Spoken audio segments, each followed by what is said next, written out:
Most people are generally aware of the story that philosophy began a very long time ago in Greece, and the three largely responsible for its beginnings were Plato, Aristotle, and the great Socrates. But they weren't the first philosophers. There was a rich tradition of thinkers who came before the big three, an unaffiliated group who demonstrated a degree of curiosity that would become synonymous with philosophical thinking and lay the foundation of what would eventually be known as Greek rationalism. Scholarship calls this group of thinkers the Pre-Socratics, but rather than being defined by just having come before Socrates, the pre-Socratic philosophical project was that of the nature of things. Where do things come from? What are things made of? And can something come from nothing?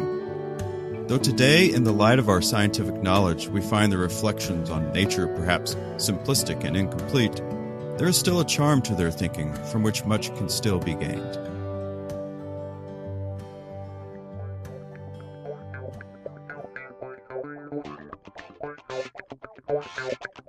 Hello, and welcome to Open Door Philosophy. Tripping the light fantastic in Plato's world of forms, I'm Andrew's former philosophy teacher, Derek Parsons. And living the Aristotelian good life, I'm Mr. Parsons' former philosophy student, Andrew Graziano.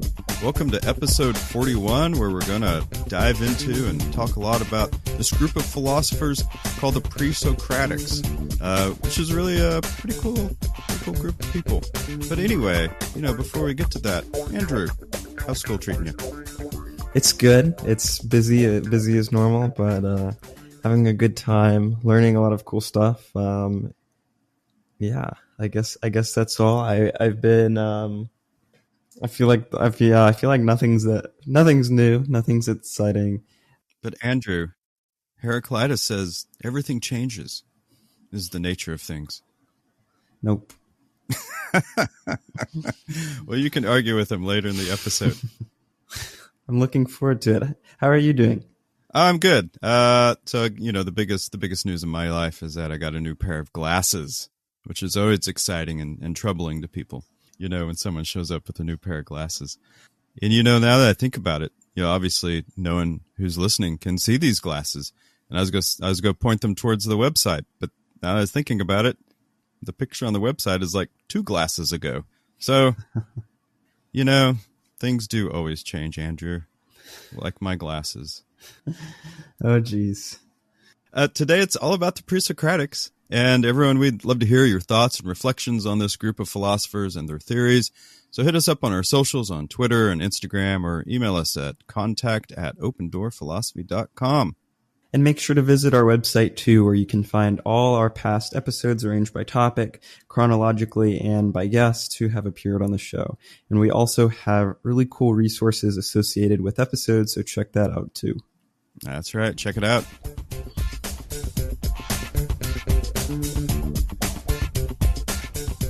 So, the Pre-Socratics.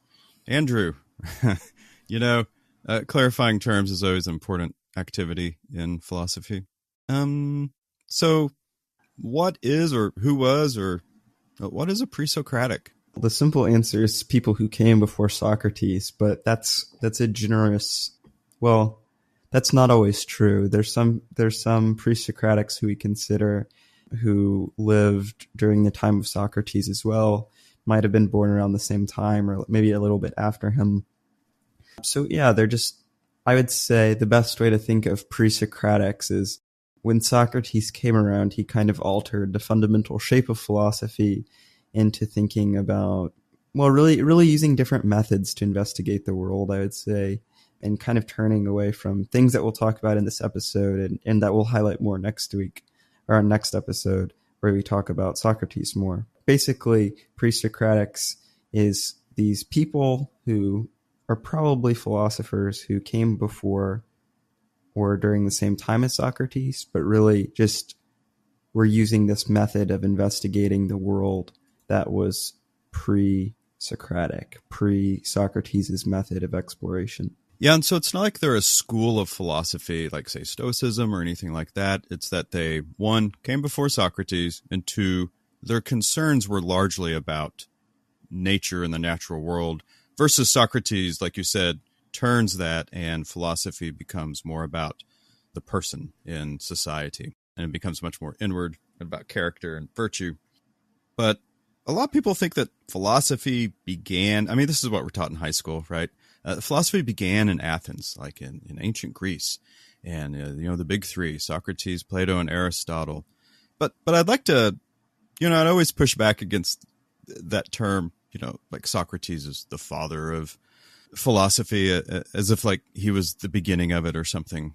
Philosophy's always been done, I would imagine, depending on the types of philosophy we're talking about, long before Plato and Aristotle and Socrates. Even before the Pre-Socratics, there would have been all kinds of, and certainly have evidence of this, all kinds of people philosophizing about things that just maybe we don't identify as philosophy today. For instance, I think naturally, one of the first things that anyone would philosophize about is their existence, right? And what that means here on this planet and why they're here and what's the purpose and all of those types of things. And we do see evidence of that, especially in the great epics that go back thousands of years before even Plato and Socrates. A good example is the Epic of Gilgamesh, which is kind of known as the first epic poem that was written in Mesopotamia. And it addresses things like the value of friendship and the experience of loss, the inevitability of death, and the meaning of life. And if you want to go Greek, the Iliad and the Odyssey by Homer, which was composed during what's referred to as the Greek Dark Ages, which was even before these Pre-Socratics. The Iliad addresses all kinds of things like fate and free will and honor and love and friendship, and especially with Achilles, the destructive power of hubris. So that's one thing that, of course, people have always thought about that is philosophical. And I think the other thing, and this gets us to the Pre-Socratics, is just the natural world that's around us. Like, how does all this stuff work? And where does it come from? That seems like a very, well, excuse the phrase, a very natural questions to ask. So these are our first philosophical wonderings about the world itself. Yeah, I think that's definitely true. We see that the Greeks and a lot of older societies around this time were really interested in the meaning of life, like you were saying, and investigating the natural world.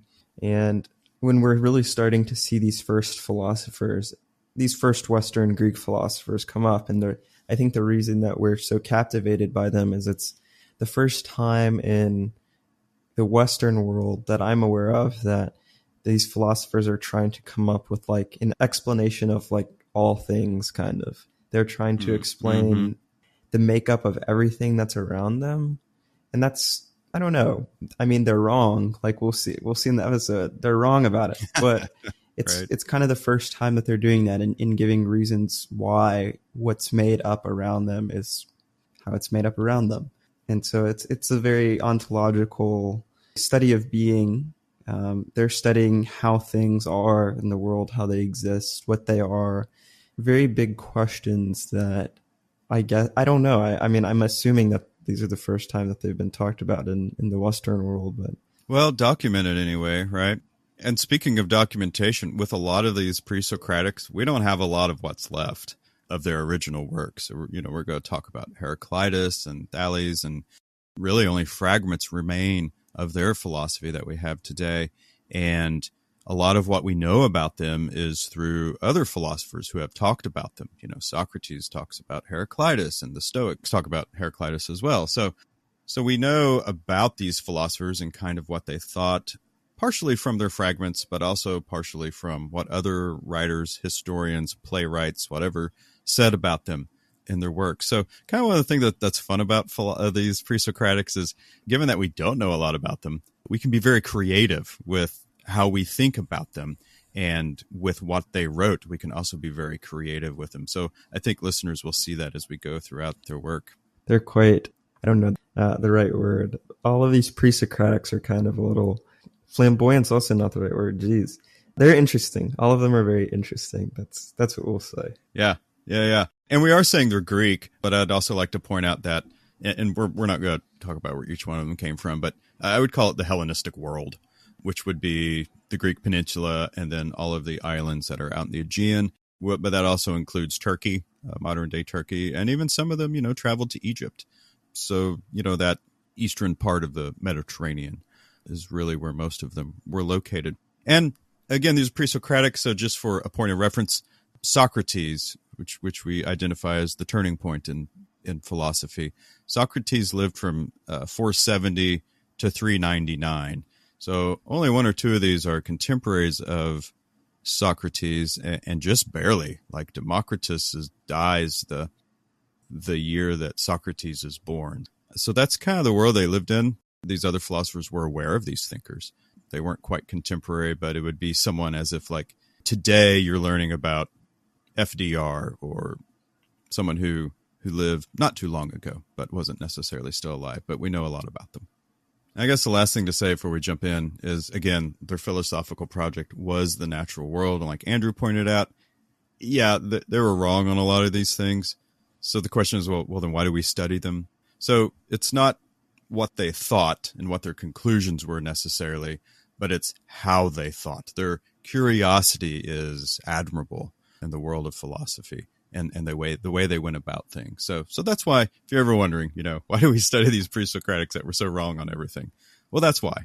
They're like this precursor of what philosophical thought really is and the importance of curiosity. Are you a curious person, Andrew? No, not in the same way as these guys. These guys are kind of wackos, in my opinion. Wackos? That's a big claim. Yeah, I mean, the Thales guy, the first one, he's always struck me. I mean, okay, here's the thing too. Like, he's kind of old, 623 to 545 BC. So I'm not going to fault him for a lot of things, but I think the first thing that's kind of cool about him is that he thought that the Earth was like a flat plate or something, a disc. The Earth was like a frisbee floating on like a sea in the universe. So I always thought that was kind of weird, but kind of cool too. And he just has this huge fascination with water that I don't get. I don't get it. The sea, he thought that everything was made out of water. And so I don't know. He's just very, very interesting guy. Yeah, a lot of them are just very esoteric because we don't know exactly what they meant by all the claims that they said, because we don't have their writings that really unpacks it all. And the other thing I really find fascinating about all of these philosophers is that, of course, in a world where they don't have the scientific knowledge we do have today, they're trying to make sense of the world with the tools that they had available to them. And being that the Greek culture was surrounded by water and practically defined by water, I guess it's not surprising. That's true. In a way that they thought, that Thales thought that everything floated on a giant ocean and that everything's made of water. But yeah, he was, so his dates were 623 to 545, which is pretty far back there. And again, only fragments remain. So let's talk about this one particular, which you already mentioned. One of his fragments is, the source of all things is water. And the fun about all this is like, we don't know what he meant by that. So we got to be playful with this idea. And we do a lot of conjecture. So the source of all things is water. Now, Andrew, I know you think they're wackos, but why might Thales think this is true? Well, just from a biological component, I think there's certainly a lot of organisms and things in the Greek world that depend on water. They're probably making pots and stuff that depended on water that were very important. They had to drink water. Yeah, water's also it's a fascinating thing too. So you have written down water, it's flexible, it changes, it can change states of matter easily. Just kind of an interesting thing. It's true, like you mentioned earlier, I think that the Greeks were fascinated by water.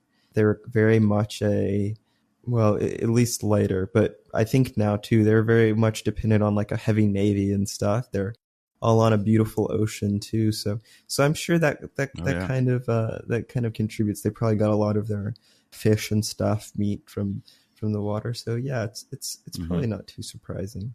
Yeah, and it makes very basic observations, which human beings have known since the agricultural revolution is obviously, you give a plant water and it does better, and so in that way, it's sort of the source of life. Things can't live without water.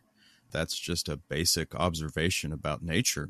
Yeah, I think too, like you mentioned, water is like a little more mysterious than say land, land, rocks, dirt.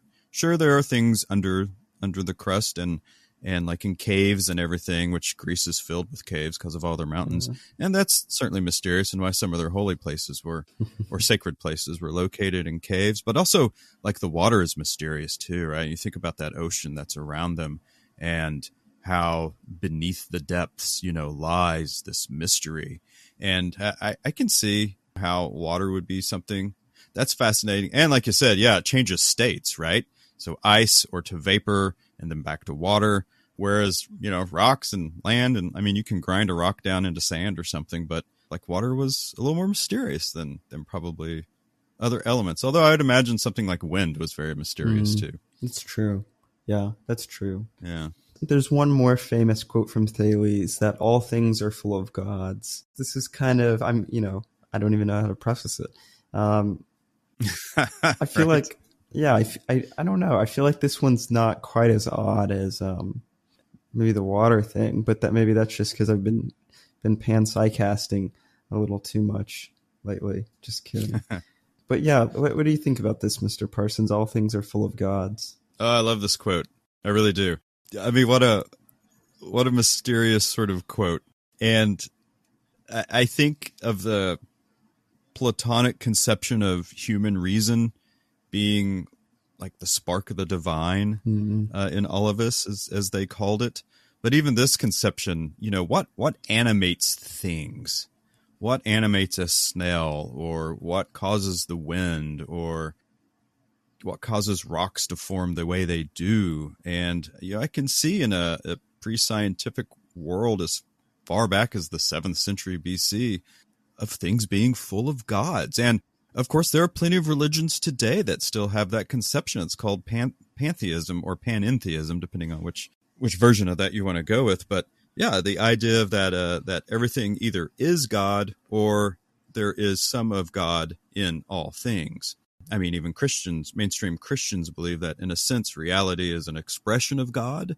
Or some Christians also believe it, panentheistic view, which is God. There's a bit of God in everything and in everyone. So I don't know. It's just a really wonderful quote. I think it's fascinating. Let me just say this too, just to bring attention to how Thales is talking about things. He's saying the source of all things is water, and all things are full of God. And these are both quotes or fragments that are explaining the nature of things. So I have a desk in front of me. The desk, I guess, Thales, I don't know what he wouldn't say like, I pulled this desk out of the ocean or something, and that's why the desk is at my table. But the component parts that make up this probably wood. I'm guessing plastic, but let's just pretend there's no plastic in my table, and just wood. How do you grow a tree? How do you get wood from a tree? How do you get a tree? Nutrients and water and such. So yeah, it makes sense in that way. And then I guess the source of my table could be water, and maybe that's very easy. That's an easier and more compelling way to think of it. And then all things are full of gods. If we're still talking about my table, I don't know what that means. I don't know if there's like a part of a god trapped in my table or something, but I do right. think it's interesting that he's talking about that. And I'm kind of curious about that too, but I want to kind of punt this question down the road till we look at a few more of these pre-Socratics. Yeah, it's really easy to try to unpack it all here with this first philosopher. And the only thing I'll add to what you said is in both those quotes, you noted that he says or uses the word all, which reminds me of even still what the project with modern physics is today, which is trying to find that ultimate theory, or that a theory of everything that explains all of reality. I mean, these guys were doing the same thing. For sure. They're trying to figure out the one thing, right, that explains reality, the one unifying theory.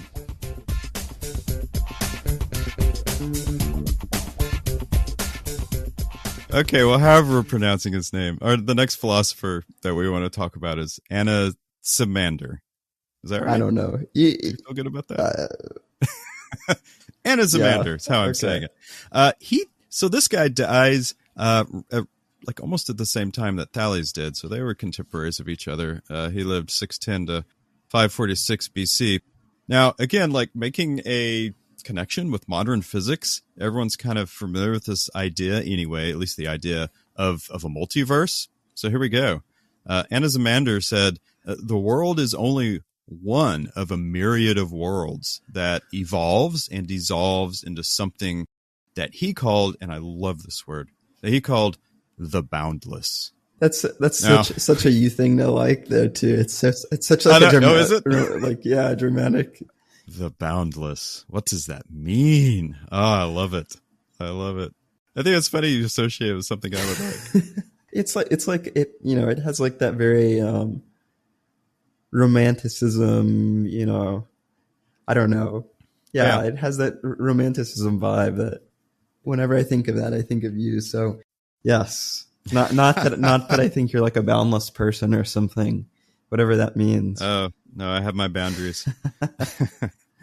My limits, let's put it that way. Yeah, but what's cool about this is a conception of a reality that's beyond ours. Not only in that there are a myriad of worlds, but also that those worlds dissolve and evolve into something else larger called the boundless. And we might call that the universe. I don't know if that's what he really kind of thought, because we do know in our universe things come in and out of existence and are part of this massive thing that we can't really even conceive because it's so large. Maybe that's what he meant by the boundless, or who knows? No, that's the ultimate answer. Who knows? Who knows what he thought? What do you think? I don't know. I think Anaximander, I think he's who I find the craziest and the most compelling of all, maybe. I don't know. I'm just really confused. I think it'd be really cool if we had more of these fragments from people so you could figure out more of what the heck they're talking about. Maybe he stumbled into a cave with a certain gas or something and just, wrote down. Well, something we've talked about in recent episodes with philosophy of religion is necessary and contingent beings. I was just thinking about that. Yeah. So, I mean, again, just like Thales, he's trying to find the source of all things, right? And using his observation, he sees that horses die and horses are born, people die, people are born. Things come in and out of existence. And sort of like a religious argument, he's like, okay, all those things had to be created or had to come from something else. So in a way, it's sort of a necessary contingent type argument. Do you think that's a right read of it? Sure. Or? Yeah, I don't think that's wrong. I think that's fine. I was thinking about in epistemology and in the field of philosophy where we study the way of knowing things. A very common thing to do is to imagine an infinite multiverse or something of world, a myriad of worlds, and we consider how those might be different. So maybe Anaximander was prefacing Nozick by 2,500 years or something. Anyway, the point with this guy and Thales is that they were both after the same thing and they had a different interpretation of that, right? One is more based on this idea of a substance like water, and this other one is about maybe not quite like what we would call designer God or anything, but there are substances that had to come from something, and that something is so massive and vague, and we have to call it the boundless and mysterious.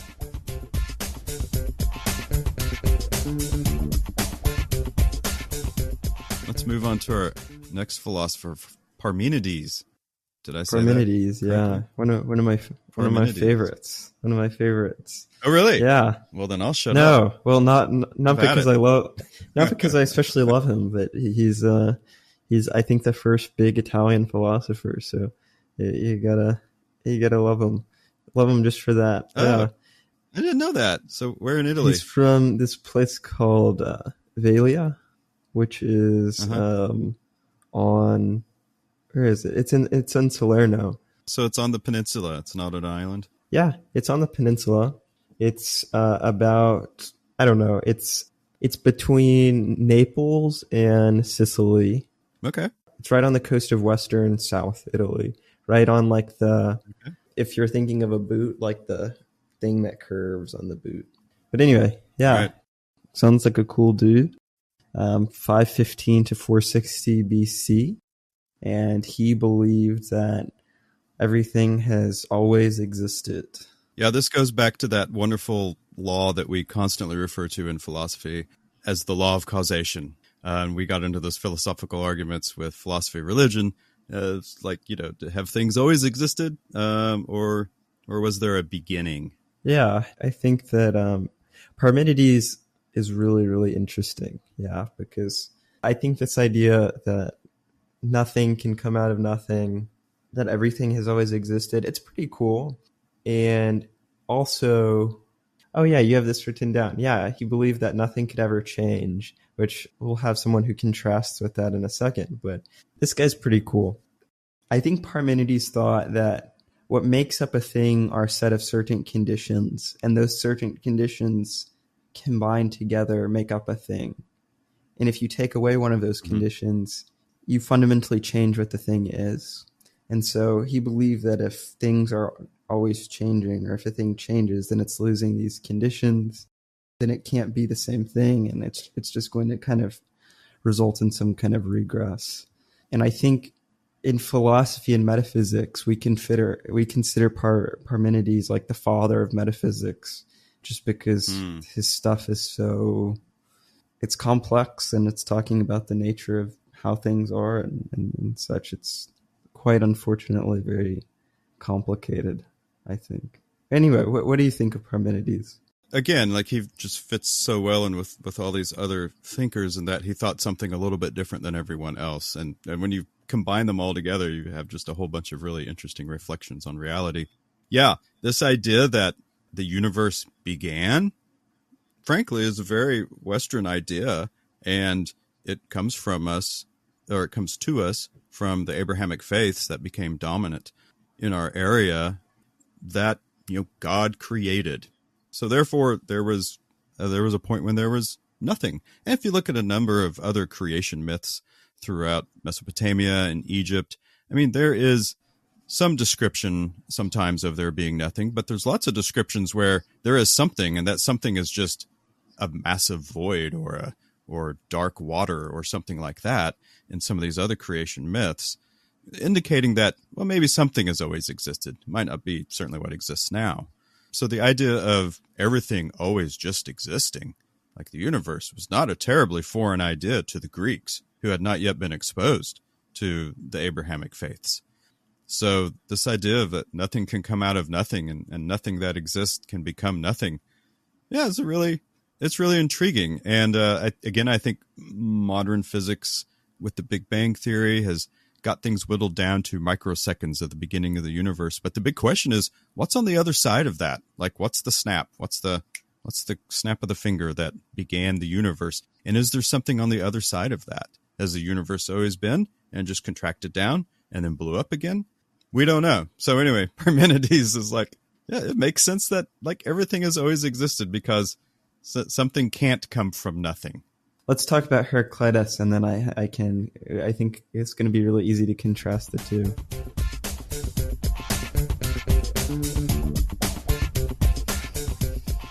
Everyone knows. No, everyone doesn't know. So Heraclitus is my favorite of all of these guys, mostly because I know the most about him, and I find his fragments really fascinating to work with.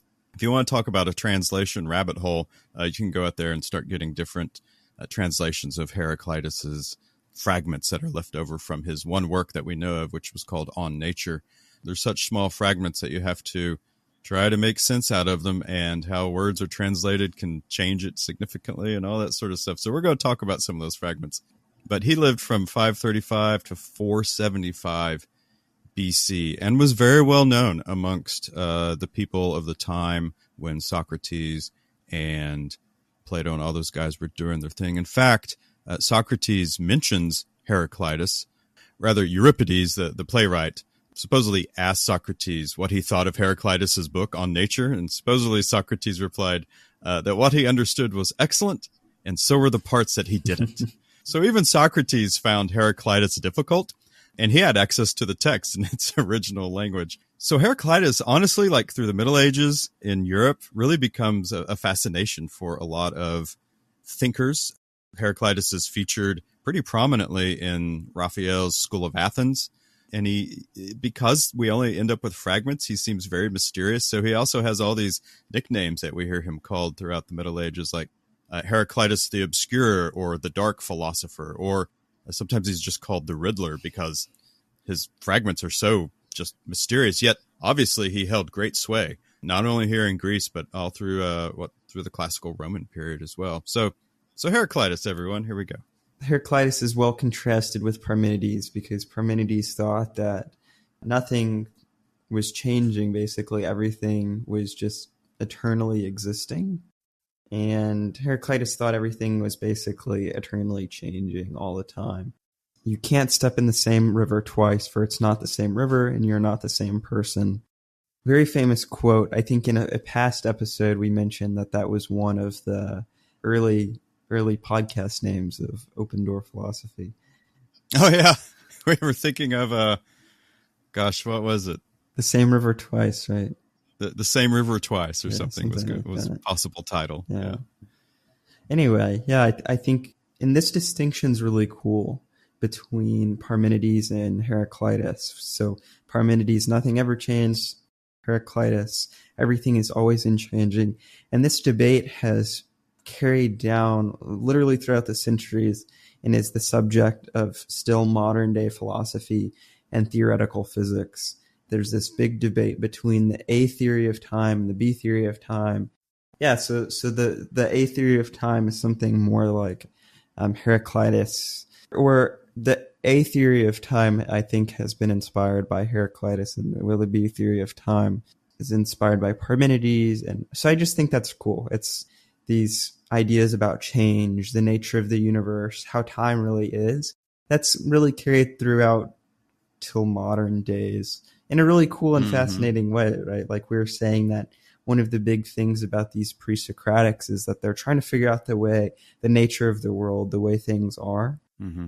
We're still seeing that the theories that they had are still extremely influential on us today. I want to mention a number of his fragments, and this is the one you mentioned is the very first one, right? I think it's one of the more insightful quotes that you can use to think about the nature of things. So you cannot step into the same river twice, for it's not the same river, and you're not the same person. He said, all things flow. Like the most basic characteristic of nature is change. And we see that in nature, but we also see that in ourselves, even as, like, if you want to talk about our conscious selves, like we change over time. We acquire different preferences. We have different biases. Our biases can change. Our beliefs can change. We're constantly changing. Our bodies are constantly changing. I side with Heraclitus on this one far more than I do Parmenides. I think it really is a fundamental feature of nature that all things change. Now, there might be some larger thing that orchestrates all that doesn't change, but this seems right. And by the way, I said, or you said, this is maybe a famous quote. I thought this was true as well. I got to tell you a funny story. Last year, I can't remember who I was talking to. I was talking to a student, maybe a teacher, I can't recall. And I said, "Oh yeah, this quote is like, the second or third most famous philosophy quote, maybe behind 'I think, therefore I am.'" And this person was like, "Really?" I'm like, "Yeah, you can't step in the same river twice. You don't know this quote?" I'm like, "No." I went over to the English department, right? And I went up and down the hallway asking each teacher. I asked the first one of my colleagues who is like involved a lot in classics and stuff. I'm like, surely he'll know this. And I say the quote, and he's like, "No, I'm not familiar with that." And like my jaw drops. And so I go up and down the hall. I mean, I feel like, I felt like Zarathustra coming down from the mountain, and all the village people like had no idea what I was saying. So I did get to one teacher, and she said, "Isn't that Pocahontas song?" And I'm like, "Oh gosh, yes." I'm like, "Yes, it's in there." No one. I mean, I asked like 14 teachers. No one had heard of it. I'm like, I was very disappointed. I really thought it was a super popular quote that people knew, but I guess not. At least not those 14 people I asked. So anyway, that's funny. Yeah, probably not a lot of people are big Heraclitus readers, but I think it is a rather famous, probably in the philosophy world, a rather famous philosophy quote. Yeah. Okay, well, a few more things. Heraclitus didn't say this verbatim, but I like it. I like to paraphrase it like this. He said, everything is fire. Think about that intensity. Everything is fire. So Heraclitus used fire as a metaphor for change, linked with this idea of flow, which he thought was the real basis of the universe. So just think about fire for a bit, right? Like you're sitting in your backyard, you got a fire pit going, or your campfire, or fire in your fireplace. Like fire never stays the same. It's never calm. It's like there's no such thing as a calm fire. It's always in movement, and it consumes. And Heraclitus believed that nothing can stay the same for long. And so fire was just such a good example of that. Breaks wood down into ash. So he didn't say directly everything is fire, but here's one of his fragments. There's a number of fragments that deal with fire, but here's this one. He says, this world, which is the same for all, no one of gods or men has made, but it was ever, is now, and ever shall be an ever-living fire, with measures of it kindling and measures going out. Now, what he meant by that, we don't really know. That's the fun of the fragments, but he mentions fire multiple times in the fragments. Yeah, that's interesting. It reminds me, maybe not in the same way, but this idea that there's always going to be change. It's always occurring in the universe, and everything kind of being broken down. It kind of reminds me of the second law of thermodynamics in physics, that in a closed system, entropy is, I think, decreasing. So there's always going to be an increasing amount of chaos in a closed system. If this is the example that I heard, and I thought it was pretty cool. If you have three markers and you put them like facing together, close together, and you put them on the middle of a sidewalk, the odds that those three markers will still be in that position if you come back like a few days later, very small. And just is representing this principle of change. So I'm sure whoever came up with this idea of entropy was a big Heraclitus fan. Yeah. And if they weren't, they figured out who Heraclitus was, they'd be like, oh, that's my theory. What's this guy doing?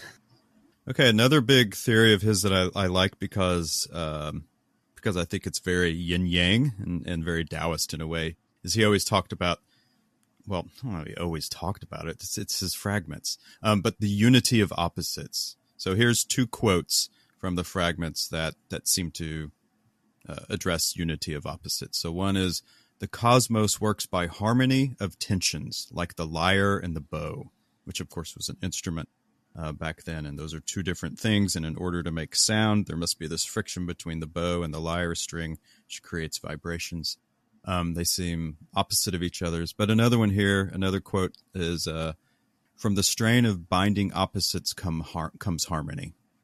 So again, he doesn't lay out a theory of unity of opposites, but there's a couple of things in his fragments that seem to indicate that. And we see this idea of unity of opposites in other philosophies, even Greek ones, but even in the East from the Tao Te Ching. I think it's interesting. I'm always very confused.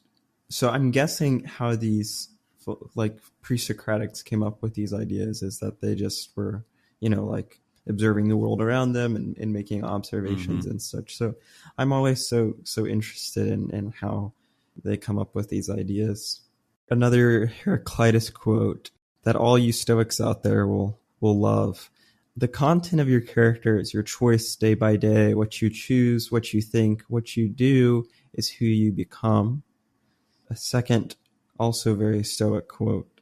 Applicants for wisdom, do what I have done, inquire within. Aristotle will especially appreciate that one. Yeah. I was thinking that too.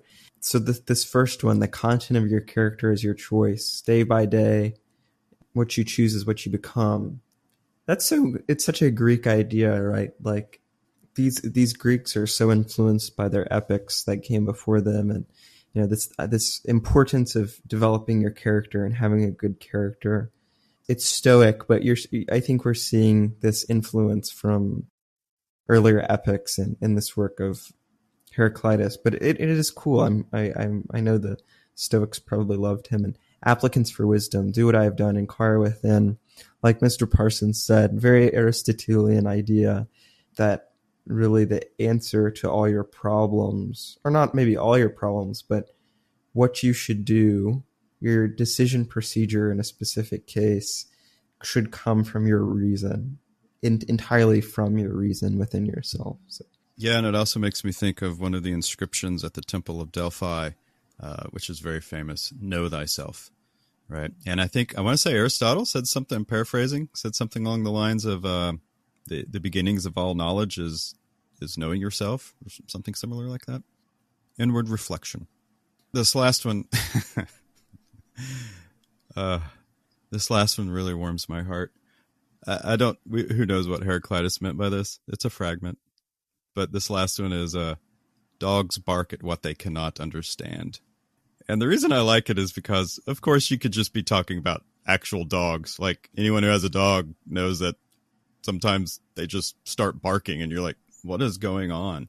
We think, okay, well, they don't have the capacity to reason like we do, so dogs just randomly bark at stuff that they don't understand. But I like it because it's a really good, like, sick burn. I see these people making ignorant claims on Twitter or whatever, social media. I'm like, yeah, just dogs barking. So that's my favorite. That's the a ultimate funny sick one. burn. Yeah, that's good. Like, it's so good. You're calling the person a dog. I mean, you just be like, dogs bark at what they can't understand. It's so dismissive. Well, maybe that's even an insult to a dog, Sorry, this is not the virtuous side of me that you guys are experiencing right now. Anyway, good old Heraclitus. Always good for a laugh.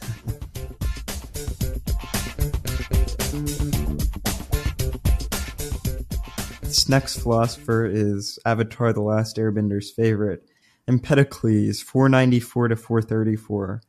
Wait, this is starting to be during Socrates' time, right? It is, yeah. Socrates was born in 370. So no, Socrates, I think 470, right? 470. Sorry. Yeah. Yes. Yeah, so Socrates was born in 470. So, yeah, Empedocles, yes.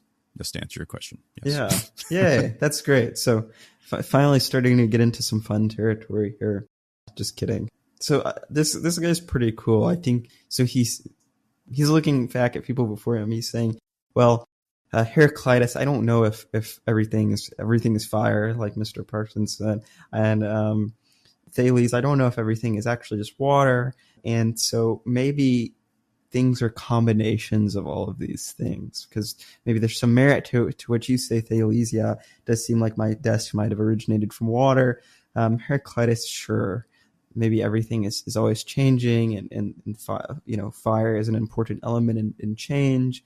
So he thought that there was multiple things that make up the substance of nature, and specifically 4 things: earth, air, water, and fire. Whoosh. Whoosh. That's right. So fans of Avatar: The Last Airbender will appreciate this. Yeah, it's a really cool theory. I mean, in a very basic sense, you're like, well, that kind of makes sense, And he says that, like Heraclitus, these roots are forever combined and separated and combined again, like forever, which is really reminiscent of sort of the atom theory, right? Which actually we'll get to with our next one with Democritus. But, he said there's earth, air, fire, and water. So a good example of this is painting, right? So there's all kinds of colors that you can use in a painting, but you don't need all of those colors. You go to Hobby Lobby or Michael's or whatever, or the art store, and you buy like 30 tubes of just all this color. You don't need all those colors. You just need 3, red, blue, and yellow. And from those 3, every color can be made. And so it's kind of an example with earth, air, fire, and water. Depending on the combination and the way that they're combined, these elements can create a wide variety of other elements. I guess that kind of makes sense. Yeah, for sure. I think Empedocles, well, I'm not going to say he was onto something, because I don't think he's onto something, but it's it definitely makes sense. It's intuitive, especially what he's coming from, in that tradition. So yeah, I think it's understandable. And if you talk about the advancement of science is oftentimes based on what research was done before. I mean, the famous Newton quote, if I've seen further, it's because I stand on the shoulders of giants. This is Empedocles taking other people's theories and his own observations and coming up with new theories based on what was previously done. And we end up with something a little more sophisticated, right? Earth, air, fire, and water, and those can be forever combined over and over again. I think I'm right on this. He also thought, as far as a theory related to like how can we observe these things, maybe it's a theory about how we see things. I want to say I read something about how he said when we look at a mountain, the earth elements that we are made of can acknowledge the earth elements that we're seeing, right? Like, or if we're looking at a river on this mountain, the water elements of ourselves recognize the water that it's seeing. So these things are also in us, and that's how we can perceive the other things and the combinations that they're made up of.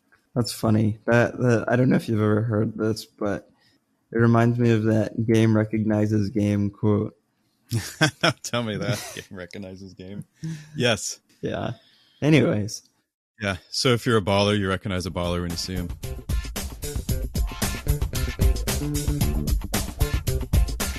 Let's move on to everybody's favorite and probably most compelling pre-Socratic, at least in my opinion, the famous Democritus. Yes, which has nothing to do with democracy. A lot of people sometimes think like, oh, Athens was the first democracy, so Democritus must have been the guy. No, Democritus was not the guy. Yeah. Anyway, Go ahead, Andrew. No, that's true. Very good point.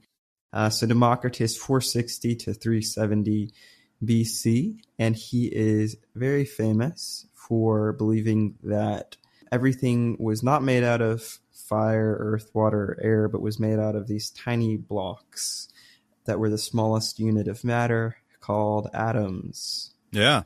I mean, so small, in fact, that he's like, you can't see them. Yeah. And they're invisible to us. And we can't, we can see the influence of past pre-Socratics like Parmenides on Democritus, because Democritus believes that these atoms that make up all these things are the things that are really unchangeable in the universe. So the atoms really can't be destroyed, and they're just kind of these eternal things that are always existing. And when like someone dies, or like an animal decays or a tree decays or whatever, those atoms are just kind of going out and changing, not changing their physical structure of an atom, but they're just kind of joining new things and becoming new things. Yeah, they're just, you say it much better than I do, they're reconnecting to form new things. Yeah, it is interesting. He describes them as having, not that he could directly observe this, but he describes these atoms as having hooks and barbs, so that, when they do disperse and they run into other atoms, they kind of stick together, they hook together, which I'm not so great at chemistry. Is there any correlation there? Is that kind of how atoms work? Yeah, how are they attracted to each other? Atoms are attracted to each other because of, I think there's charges on the electrons and that circle atoms, and I think the electrons connect atoms to each other or something. I think that sounds right. Yeah. It's really fascinating that, that he conceived this. I don't know how he justified it, because all of this is just in his head, because you can't directly observe it. Makes a lot of sense based on the predecessors, his predecessors that came before him. And he also did agree with the notion that nothing could come from nothing. This is why he says atoms are eternal and immutable, right? They might dissolve, or they might come apart when something dies, but then they still exist, and they eventually just get brought back together to make something else.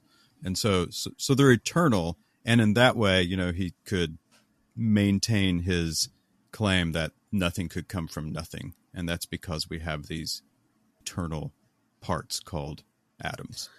And just before we end on Democritus, it's not like he predicted a perfect, like the atom that he's thinking of is not the atom that we think of today, that we can observe.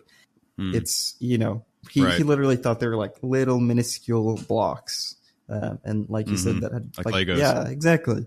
And so it's not that, but definitely influential he's definitely, of course, the reason that we have the word atom, and it's just because it's the smallest unit of matter. Yeah, it's just like, so now we're at the end here. This is why the pre-Socratics just fascinate me. We've made so many allusions to modern science that it's not like they got it wrong. Well, I mean, they did get it wrong. But gosh, like, here's Democritus in the 5th century BC, and he's conceived of the atom. Not the way that we understand an atom now and today, and Anaximander, he comes up with this idea of sort of a multiverse. There's a myriad of worlds that evolves and dissolve.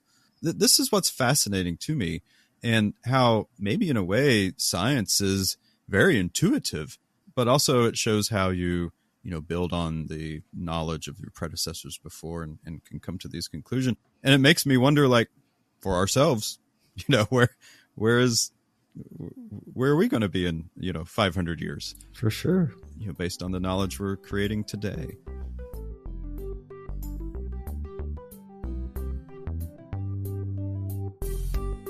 Well, everybody, that's going to be it for today's episode. Thank you so much for listening and enjoying our first episode of the series, of our Who Were They series for the Pre-Socratics. Yeah, in future episodes in this series, we're going to have who is Socrates, who is Plato, and who is Aristotle. So look forward to those in the future. Thanks for listening again, everyone. You can certainly check us out on any of our social medias. We try to post engaging philosophical stuff.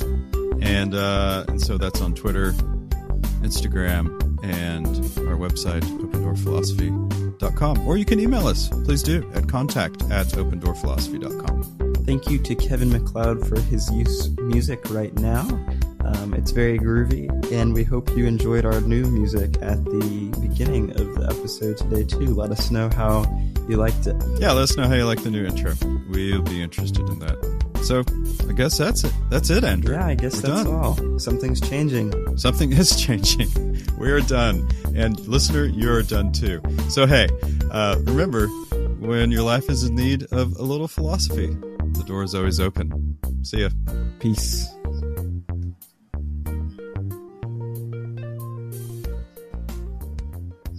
All right, you want to do the next dude? You want me to intro it? Sure. we can talk about him. We can debate how to pronounce his name. Anaximander. Anaximander? Anaximander. Yeah, I think that's right. Anaximander. Yeah. Is that how you feel about it too? Well, I always used a Z, but like, what do I know? I always said Anaximander. Anaximander. That could be right. I don't even know how Greek vowels work. Oh wait, that would probably make sense. I don't. Yeah, I don't know.